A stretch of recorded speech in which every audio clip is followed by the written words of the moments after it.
stuff? No. You could probably. You can put your socks back on. Huh? Will you grab the lights, please, Shelby? You can put your socks back on. I got Jared to do it. So. Okay. Okay. Let's go ahead and look at. Jump off the bridge, yeah. Okay, let's look at 5. So flip the notes to the back. We're going to do a couple more.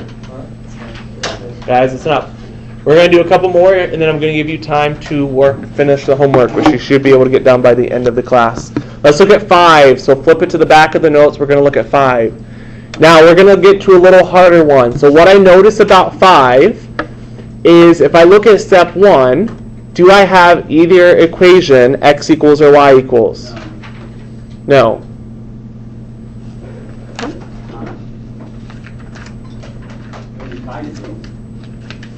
Zach, put your phone on my desk, please. Thank you.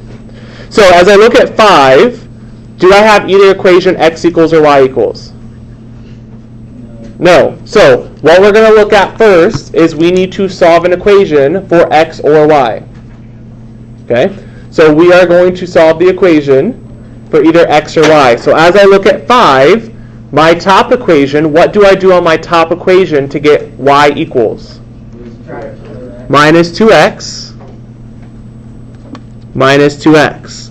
So for these type, you're going to have an equation. You're going to actually have to do some work for step 1. You're going to have to get an equation x equals or y equals. So if I look at my top one, this is going to be y equals negative 2 minus 2x. So your top equation, you're going to have to subtract 2x. So now you have your equation y equals negative 2 minus 2x. You have to solve for x or y because then you know what to plug in. The only thing different is you have to solve for x or y. Now I would choose an x or y without a number in front. Because if there's not a number in front, then you don't have to divide by anything. So I chose x because there's no number in front. Now you do the same thing. This was step 1, solve for y. Step 2 is exactly like we did with the previous ones. What do I do with the negative 2 minus 2x?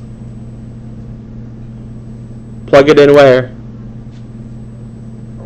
For y in my second equation. So the only thing we're having to do is we are having to solve for x or y first and then plug it in. So step 2, your second equation, 5x plus 3 times, plug in what y is. What is y?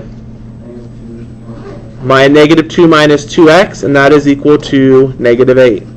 So the only difference is you're going to have to solve an equation for x or y and then plug it in. Okay, what do I do first to simplify the left side? Distribute the 3. The 5x is hanging out there. When I distribute the 3, what do I get? Negative 6 minus 6x. Yep, equals negative 8. Solving an equation, you guys know how to do this. On the left side, combine things. What things can combine? So what's 5x minus 6x? Negative 1x minus 6 equals negative 8. Add 6. We won't do 6. You can run into the space for 6. Negative x equals negative 8 plus 2, or negative 8 plus 6? Negative 2. Divide by the negative 1. X is equal to 2. This is a system. You always have to have an ordered pair, x and y. If I know x is 2, which equation should I plug it in to find y? The top one, because it's y equals. Either any equation will work, but if I want to know y, use the equation that's y equal. That is the easiest. So y equals negative 2 minus 2 times, what's x? 2. So plug in, I want to know y, so plug x into the equation, that's y equals, and then simplify. Negative 2, what's negative 2 times 2? Negative 4. Negative 4. Negative 2 minus 4? Negative 6. And then write your ordered pair, 2, comma, negative 6. I don't want to do it. So the only difference with these is we are plugging... Huh? I have something. Well, I want you to take notes. You can do that stuff later. Here's the notes. Okay, let's look at one more example. Why? Okay. So as I look at, let's look at question 10. Let's look at number 10. If I look at number 10, we need to decide which equation to solve. If I notice, neither equation is x equals or y equals. Which equation would be easiest to get x equals or y equals? The bottom one. Why? Yep, it has a y without a number in front. That's the easiest one to choose. Look for the x or y without a number in front, and that's the one we're going to choose.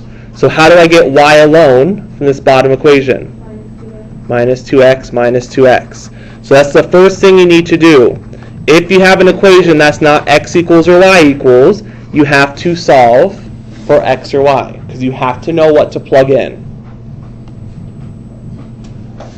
So now I have y equals 18 minus 2x. What do I do with that 18 minus 2x? Plug it in for y in my top equation. So I'm going to take that 18 minus 2x and plug it in where y is. This is the same thing, except I had to solve for y first. So I'm going to have 6x plus 3 times what? 54.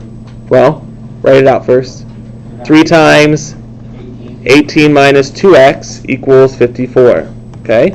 So you're going to take what y is equal to 18 minus 2x, and you're going to plug it in where y is. Your y will be gone. It takes the place of the y. Let's distribute first. So distribute the 3. So 6x, 3 times 18, 54. So plus 54. 3 times negative 2x equals 54. Okay, combine things together on the left side. 6x minus 6x. No, it's not 1x, because it would be a 0. So they're gone. They cancel out. So you end up with 54 equals 54. Just like with the normal equation. If I get two numbers equal that are the same number, this is all solution. Or you can use the infinity symbol like we talked about Thursday. If I get two numbers equal that are not the same number, my answer is what? No solution. So just be careful. Just like a normal equation, if you get two numbers equal that are the same, it is all solution. If you get two numbers equal that are not the same, it is no solution. So if it's all solution, what type of lines would these be if I graph it? Parallel. Or the same. The same line. All solution means these would be the same line if I graph it. Okay? So go ahead. I'm going to have you give you the rest of the time to work on the homework, because I want to make sure you can get it done. So the homework will be due by the end of the class. You should be able to get it done.